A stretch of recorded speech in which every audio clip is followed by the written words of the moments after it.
Welcome, YouTubers. This is a installation of some Flex nameplate on the front of the Ford Flex that I have, a 2012 version. So if there ever was a vanity item, that's something. So I called this You're So Vain. At least my car is. Kind of out of date for me. So just for a background, there's up in the upper left, that gray car is the pre-2013, so 2009 to 2012 Ford Flex non-titanium editions. And you can see there's no nameplate with the arrow that I put out, and you got a Ford oval on the front, right, on the grill. And that's the basic styling. In the lower left, there's that white car, and that is the pre-2013 titanium edition. So Ford had owned Land Rover, Range Rover from about 2001, 2002 or something like that through 2008, and then they sold it off. But nonetheless, they must have had this car in design, or at least something boxy, boxy style, sort of like the Land Rover, Range Rover brand. Sort of a departure from their curved models like the the Escape and other ones like that, as far as being a 6 or 7 person boxy car. So they must have inherited some of that, like, hey, let's put some logos on the front, sort of like Range Rover does, right? And make it fancy looking. And that Ford Flex in the lower left does look very much like a mini Land Rover, right? Or it's actually quite a big car. But you can see it had some black letters, pretty big letters. And the grill I got deleted. The Ford logo I got deleted. Other than that, it was kind of around the whole appearance package, that titanium appearance package. So that was that ends up being an OEM part, that Flex logo on the front. And on the right hand side and the bottom, you see a red car there. That's the 2013 and newer. All versions get this. They had redone the grill, redone the tail. The whole front end is basically the headlights. The grill is all redone. But they have these silver logo, and the logo looks like the letters are a little smaller. So that's an OEM part too. All these hoods are the same, so I thought it'd be kind of interesting to just slap the Flex logo on my old 2012 and give it a little refresh. So that's what I was planning to go ahead and do. So there's not a lot of aftermarket availabilities. There might be a couple that I saw, but because they have these OEM parts, and this is the OEM part for the silver 2013 and up.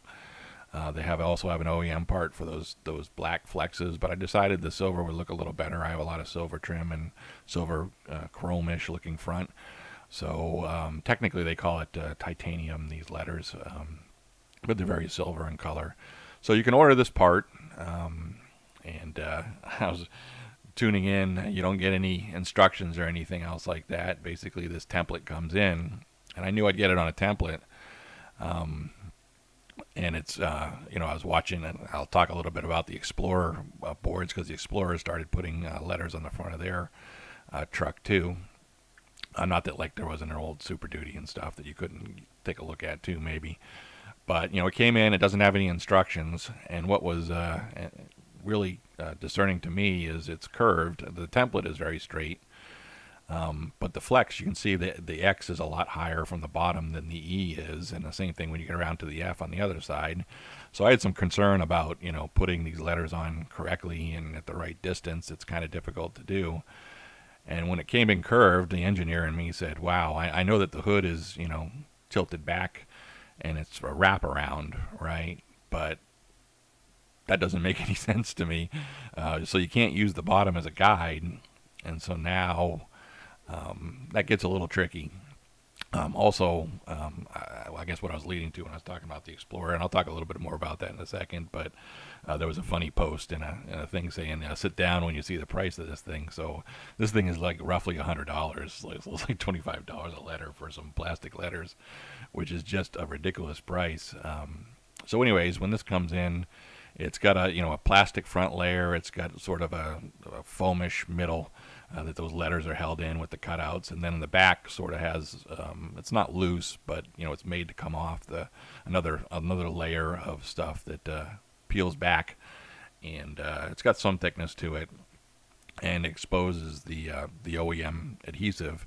And then once you stick these letters in place, they're stuck, right? You know, so once you peel off that backing, the backing is made not to stick to the adhesive, but as soon as you press it on the car, it's stuck. So you get one shot at this, right? So I was very concerned with that curving, like how I would be able to get it, because if you get it crooked, or if the height is a little off, and you stick it down, you're done, right? And yeah, I can get some, you know, dental floss or some fishing line and get the letters back off and clean off all the glue, but you know, I'm out $100, right? So I know it's only $100, but I don't know. That really puckered me up as far as getting scared. So you'll see when I try to put this on. So I decided no instructions, and the Flex isn't a terribly popular car. I think they sell 2,000 a month or make 2,000 a month, whereas the Explorer, now that it has letters out on it, they make 20,000 a month, and they make a few different plants. So I always envisioned, you know, some old guy up in Ontario, right? And I know it's not Quebec, but some old French guy, right? You know, or something. Just that's what plays with my mind, sticking the 2,000, you know, nameplates perfectly, because the Flexes seem to be pretty darn perfect, but I wasn't too impressed with that template. There's a lot of holes and stuff, but they don't line up with anything. So maybe they have a jig at the factory that those holes line up with. But here I got an example. I figure I go look at the Explorer, and you get a lot more information because it's just, you know, 10 times sold the amount of car. Although only the Sport Edition gets this little logo, but people, you know, it's popular. So I didn't find any instructions there either. And if you look at the upper right, that's an aftermarket Explorer. Well, that's got a rounded template, so you can, you know, match it up to the bottom of the hood lip and get the same distance off of it. And then you just got to peel it back and be real careful. The Explorer is also like italic letters. So there were some pictures that said, hey, just a little bit left of the O, the lower left corner of the O is like 3/8 of an inch to the center of the blue logo. And then I've seen some instructions that tell you to put a 1/2 inch between the bottom of the hood to the letters. So sort of like you see in the lower right with the white car, the white Explorer. That's kind of pretty stock in what it looks like.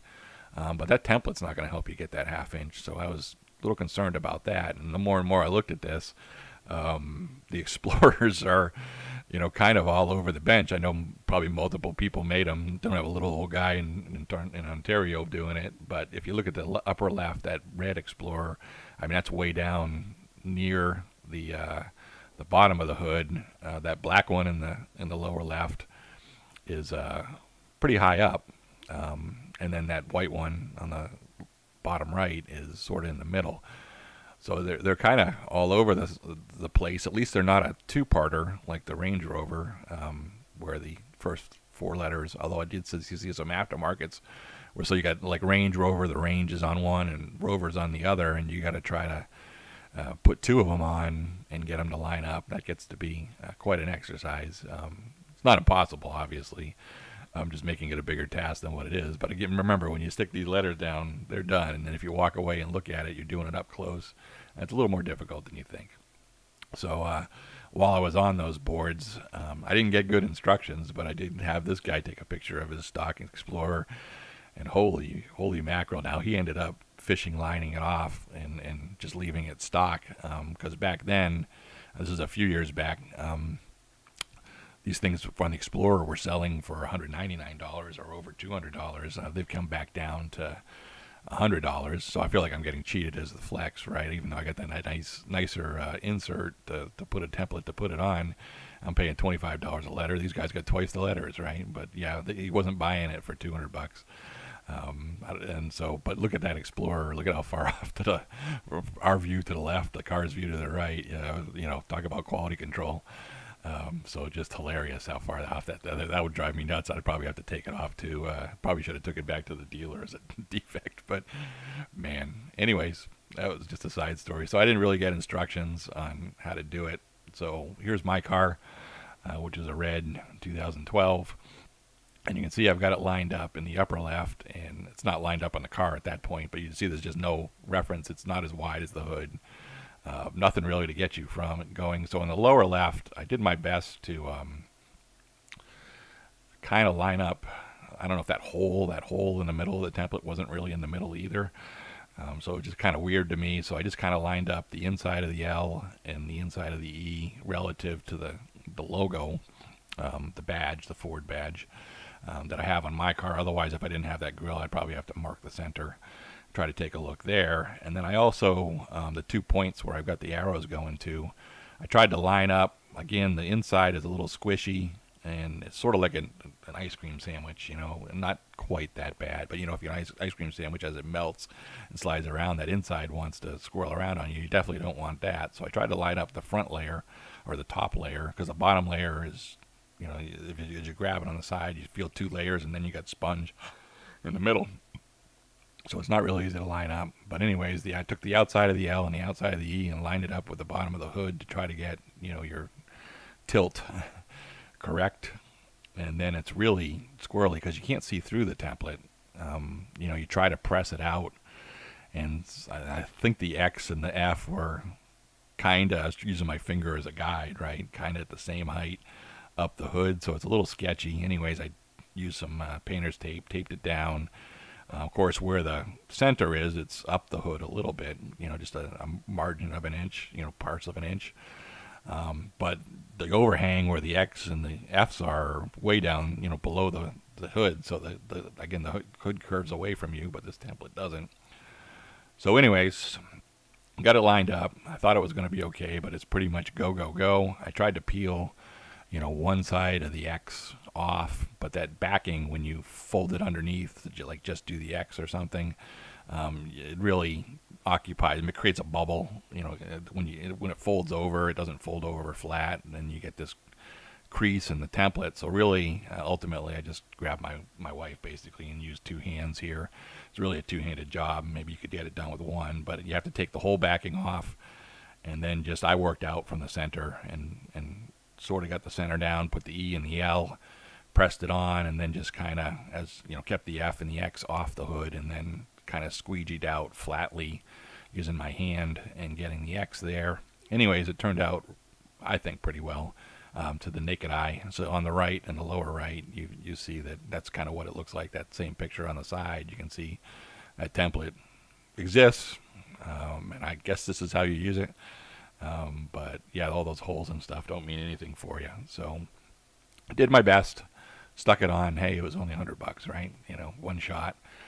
Either way, you know, this picture may not reflect, you know, with the angle and all, but as far as looking dead on and all around, I think it came out really, really well. You know, if you spot it in real life, looking at it. So this is what it looks like with the flex on it. So that's my journey for installing flex lettering. There's no instructions. Template's kind of goofy. Things like the Explorer, the Range Rover don't help you, but you know, it's a little bit fresh of an upgrade. So that's my vanity nameplate. So I enjoyed it. See ya.